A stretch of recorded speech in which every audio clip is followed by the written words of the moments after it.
What's up, guys and gals? It's Griever back here, bringing you guys Ayakashi Triangle, Chapter 34 review. Now, this chapter actually does add a little bit to the story. Not in the way I necessarily like, because Rio as a character is sort of like, but at least we're progressing. There is some progression in this chapter. Suzu does finally end up talking to Garaku about using her powers differently and how if she feels satisfied and stuff. So we do get some development here. Matsuri is still preoccupied and such with Garaku and the whole previous life thing and the original medium. We see Suzu also, her mind just completely overtaken by all this information, and so she does seek out Garaku for more info on how to improve, and he explains that once you feel satisfied with your new powers, you feel satisfied with your ability to improve is of course going to be lessened, because why would you train so hard if you reach, if you're happy, if you had fire powers and you're happy with being able to just go and start a spark, then how would you ever get yourself improved to the point that you could go whoosh, there wouldn't be any reason to, because why would you improve? It's the same with anything. It doesn't even need to be supernatural powers. It could be things like improving in a martial art or improving in cooking or something. If you're satisfied, it's why right now my cooking ability has sort of not really improved over the past couple of years, because me personally, I have 2 dozen or 3 dozen recipes that I know I'm good at, that I know to make for winter or summer, depending on the season. And I know what I'm doing. I know the spices. I know the flavors I like. So my experimentation has slowly gone down. I'm eating sort of the same foods, similar foods, the flavors I like, the blends I like. So how am I going to improve my cooking if I just keep doing the same thing? I've reached a level that I'm satisfied with, and there's no reason to improve, right? So, and that's not necessarily a bad thing necessarily if you've reached a certain peak, and there will be peaks, but I certainly am no Gordon Ramsay either. I'm no top chef. So there's always going to be room for improvement. But if you're satisfied with yourself, if you're satisfied with the level you're at, you don't need to necessarily be Bobby Flay or Gordon Ramsay, right?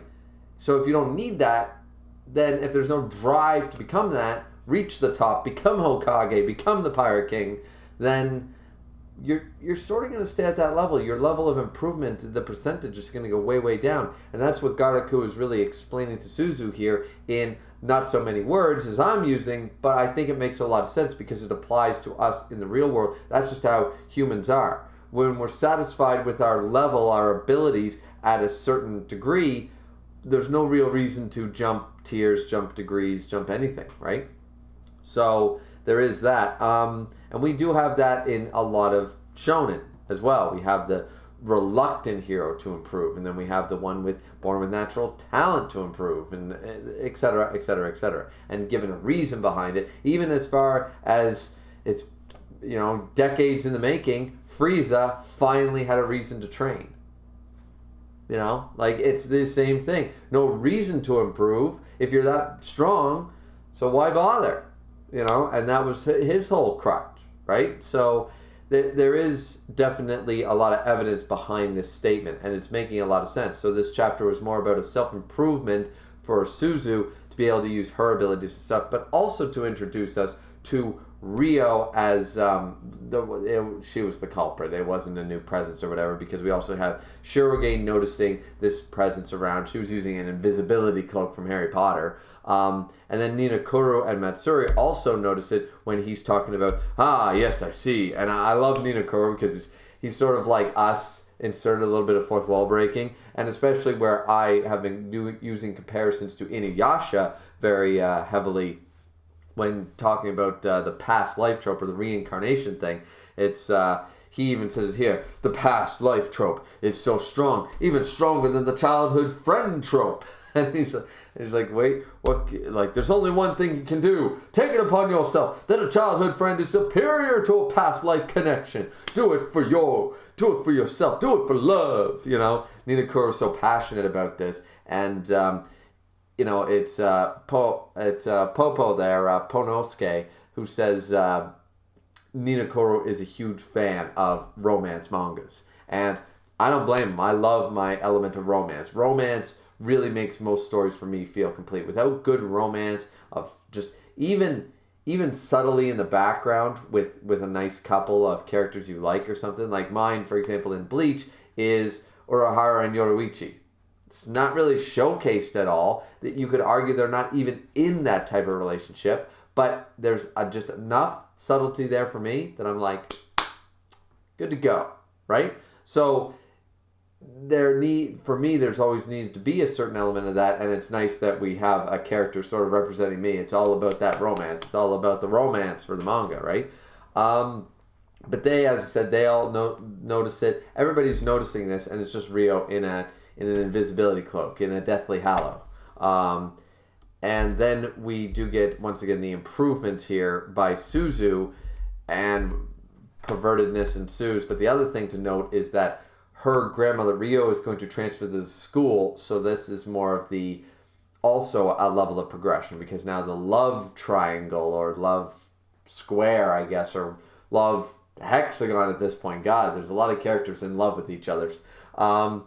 Rio is going to transfer to the school permanently. She was at an all-girls school, and now she's going to transfer here as Matsuri's partner, and she's all, ha ha ha, I'm here. The grandmother runs the school. She knows about Ayakashi, so now we get the explanation. The headmaster, headmistress, what have you, is Rio's grandmother. She actually lacks the ability to see Ayakashi, but she's aware of the Ayakashi world, yada, yada, yada. So this actually explains some stuff about Matsuri being a girl but being a guy and all that stuff, like in just an easy way to do it, that she's involved, she knows. And it sort of reminded me of Rosary plus Vampire, a little bit, that the headmaster of the school is bad. I mean, we get that a lot, and especially in battle shonens, when they go to a super school, the teachers of the headmaster are always like badass as hell. We get it in Medica Box, we get it in Rosary Vampire, we get it in Jujutsu Kaisen, and we're getting it here, right? We're getting it here. So definitely another trope. The headmaster is involved. We get it in Air Gear, for God's sakes. The headmaster of the school is always aware or involved in some way, or sometimes they're even powerful as shit, right? So either way, the chapter itself overall was not bad. It was not a bad, fun sort of chapter, but at least we got some progression. We got to see most of the characters that we know and love. And, once again, just waiting for an arc to start. I really want, even if it's only 20 chapters, I just want a half-decent arc. Give me 15, 20 chapters following something. The closest we got to that was the Jinyo, but the Jinyo lasted like 4 chapters. It's too short. Give me at least 24 chapters. I'll be satisfied. So somebody's got to get captured. We need a rescue arc. Somebody capture Suzu, for God's sakes. Somebody capture Suzu and have Garaku nowhere to be found. Shiro gains weakened, and it's up to Ninokuro and Matsuri and Rio to team up. Let's do Soul Society 2.0. Clearly we won't get that, but something similar, please. And go from there. Get the Ninja Association involved and have them capture Suzu as a dangerous element, going to be executed, blah, blah, blah. And then Garaku, his hands are tied or something like that. And then they're like, the world's against us, but we'll rescue her anyways, right? We need something like that. I think so, but let me know what you guys think. What do you guys think about this chapter? What do you think about the direction of this series? Has it really fully transformed into slice of life? And am I just praying to something that's just not going to happen? Maybe. But we'll have to wait to see to find out. Either way, chapter was fine. Like, comment, and subscribe. Don't forget, guys, we're getting to 500 subscribers now in this month of March. 500 subscribers, and in the first week of April, you guys will get a 500 milestone video. And the sooner we get to the 500 chapter mark, I will release a video prior to that where you guys can vote and ask and comment on what you would like me to make for the 500 milestone video. That'd be really exciting. But once again, like, comment, and subscribe. Don't forget to drink responsibly as always. We'll see you back here next time. Peace out.